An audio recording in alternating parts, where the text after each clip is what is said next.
सनातन धर्म में बहुत सारे शास्त्र है, 18 पुराण, 4 वेद, 2 इतिहास, रामायण और महाभारत आदि।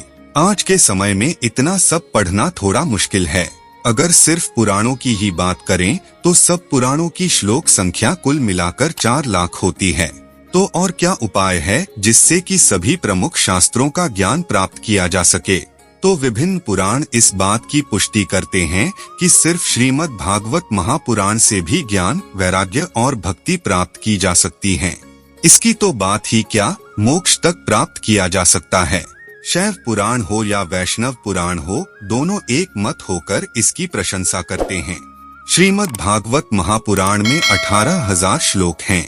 इसमें राजा परीक्षित, अर्जुन के पौत्र और श्री सुखदेव जी, वेद व्यास के पुत्र का संवाद है। पूर्व काल में महाभारत, गीता की रचना और वेद के विभाग करने के बाद भी महर्षि व्यास को संतोष नहीं हुआ। तब नारद जी ने उनसे कहा कि व्यास जी, आपने भगवान के निर्मल यश का गान नहीं किया।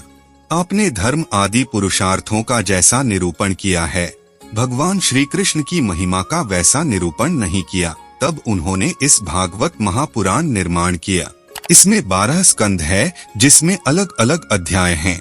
इसमें भगवान विष्णु के 24 अवतारों की कथा है, दत्तात्रेय भगवान के 24 गुरुओं की कथा है, प्रकृति के 24 तत्वों की बात है। 10वां स्कंद पूरा का पूरा कृष्ण अवतार पर है। भक्ति के 9 प्रकार बताए गए हैं, जिसे नवधा भक्ति कहते हैं। श्रवण कीर्तनम विष्णोः स्मरणम पाद सेवन, अर्चनम वंदनम दास्यम सख्यमात्मनिवेदन। 1 भगवान के गुणलीला नाम आदि का श्रवण, 2 उन्हीं का कीर्तन, 3 उनके रूप नाम आदि का स्मरण, 4 उनके चरणों की सेवा, 5 पूजा अर्चा, 6 वंदन, 7 दास्य, 8 सख्य और 9 आत्मनिवेदन। राजा परीक्षित की आयु के केवल 7 दिन बचे थे। तब उन्होंने श्री सुखदेव जी से 7 दिन तक श्रीमद् भागवत महापुराण का श्रवण किया और 7वें दिन मोक्ष प्राप्त किया। पद्म पुराण कहता है कि बहुत से शास्त्र और पुराण सुनने से क्या लाभ है, इससे तो व्यर्थ का भ्रम बढ़ता है। मुक्ति देने के लिए तो एकमात्र भागवत पुराण ही गरज रहा है। यह भागवत पुराणों का तिलक है। इसकी कथा वेद और उपनिषदों के सार से बनी है। भागवत पुराण के रूप में साक्षात श्री कृष्णचंद्र ही विराजमान हैं। स्कंद पुराण, जो कि एक शैव पुराण है, कहता है कि 28वें द्वापर के अंत में जब भगवान श्री कृष्ण स्वयं ही सामने प्रकट होकर अपनी माया का पर्दा उठा लेते हैं, उस समय जीवों को उनका प्रकाश प्राप्त होता है। 28वें द्वापर के अतिरिक्त समय में यदि कोई श्री कृष्ण तत्व का प्रकाश पाना चाहे तो उसे वह भागवत पुराण से ही प्राप्त हो सकता है। भागवत पुराण कहता है कि संतों की सभा में तभी तक दूसरे पुराणों की शोभा होती है जब तक सर्वश्रेष्ठ स्वयं श्रीमद् भागवत महापुराण के दर्शन नहीं होते। इसकी तुलना में और कोई भी पुराण नहीं है। जैसे नदियों में गंगा, देवताओं में विष्णु और वैष्णवों में श्री शंकर जी सर्वश्रेष्ठ हैं, वैसे ही पुराणों में श्रीमद् भागवत है। यह समस्त वेदों का सार है।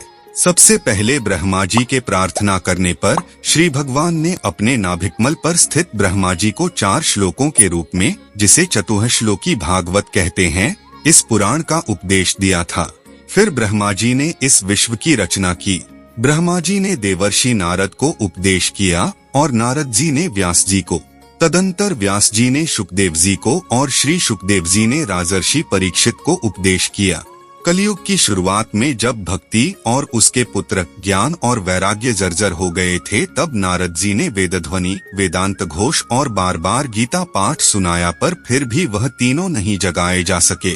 उसके बाद सनकादि ब्रह्मा जी के 4 पुत्र ने नारद जी और ऋषिमुनि को भागवत पुराण सुनाया। जिस समय सनकादि मुनीश्वर भागवत पुराण के सप्ताह श्रवण की महिमा का बखान कर रहे थे, उस समय सभा में एक बड़ा आश्चर्य हुआ। वहाँ तरुणावस्था को प्राप्त हुए अपने दोनों पुत्रों को साथ लिए विशुद्ध प्रेम रूपा भक्ति बार बार श्री कृष्ण, गोविंद, हरे, मुरारे के नाथ, नारायण, वासुदेव आदि भगवान नामों का उच्चारण करती हुई अकस्मात प्रकट हो गई।